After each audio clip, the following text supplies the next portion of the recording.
Now in the Quran, Allah talks about people who spend extravagantly, and there are two words used for it. One of them is israf, and israf means to spend beyond the limit of what is necessary. So if you went to shopping and you went and bought a shirt, and instead of buying one, you bought like 20 shirts just because you can, that would be a form of israf. So israf is obviously, a shirt is something beneficial, you can use it, you can wear those clothes, but if you go above and beyond what is necessary, that's called israf. And israf is looked down upon in the Quran. But there's another form of spending that's far worse, which Allah calls tabdhir. And tabdhir is when you're spending on stuff that you don't actually need to begin with. It's not even a fundamental need.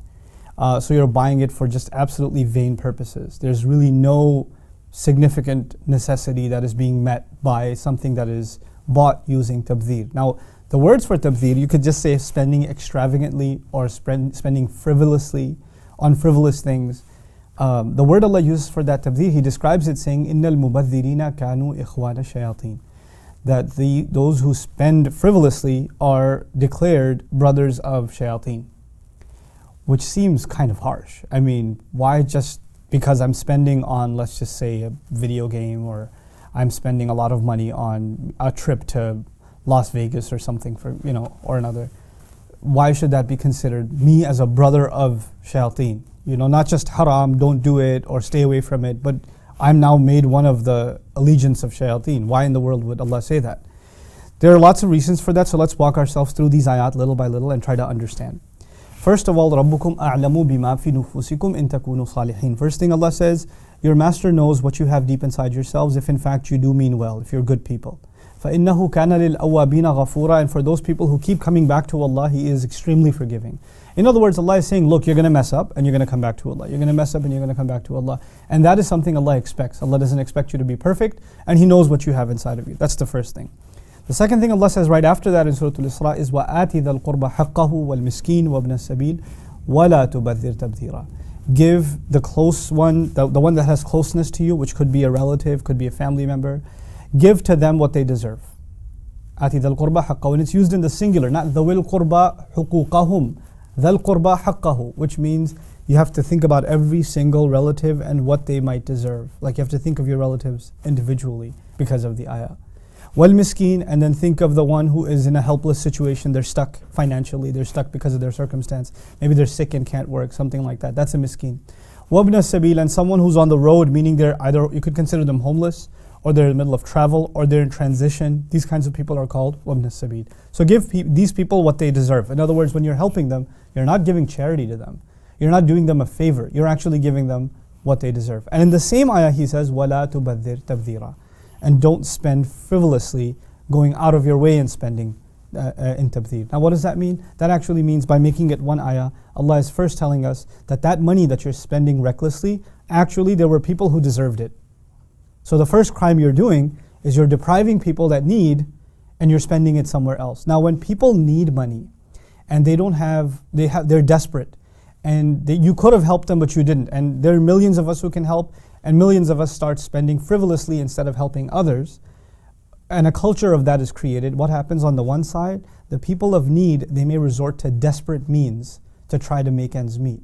So you can create crime in society because, the lower income areas in any part of the world, you'll find more crime in those areas, right? So when their needs are not met, more and more people resort to crime. More and more young men become desperate and do things they'll regret later on in their life, and young women. So now you have this is, by the way, this is what Shaitan wants.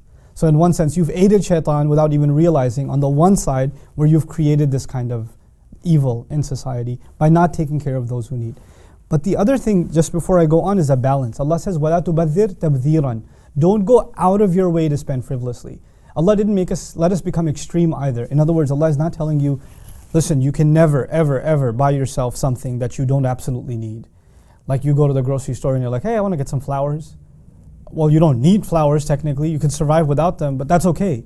Allah is saying, La tubadir tabdhiran. By saying that, He's saying, you're always going to spend on some things that you don't absolutely need. That's okay, but don't make a habit out of it, and don't go out of your way to do it.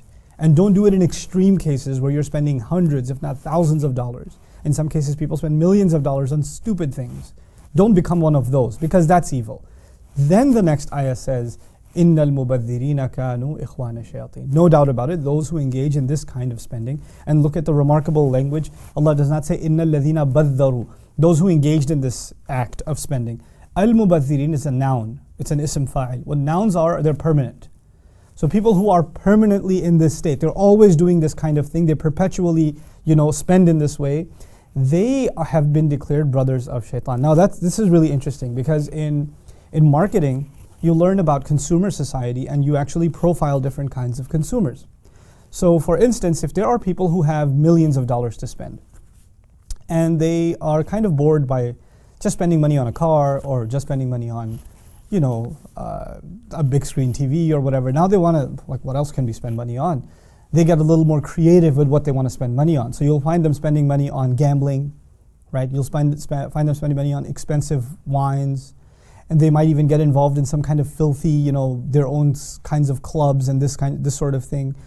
So they create an entire elite entertainment industry, right? That is catered to the needs of the very, very wealthy, because they have disposable income and they've got money to spend on booze, and they've got money to spend on gambling, and they've got money to spend on whatever, prostitution, all kinds of filth. That industry could not have existed if the wealthy were not spending money on it. And the money has to keep coming in constantly, right? They have to be mubadhirin. They cannot do this one time, because if the wealthy, which are a very small population of any society, do that kind of spending just one time, well, think of it from a business perspective. The person who's selling them these services, he can't survive if he has a customer that comes in once or twice. He needs a regular customer.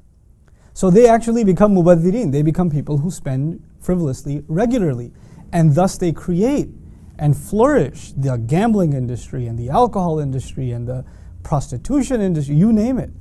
They create that entire environment, that entire scene, just by their frivolous spending. And this, we're talking about millionaires and billionaires, but this comes down a little less than that too.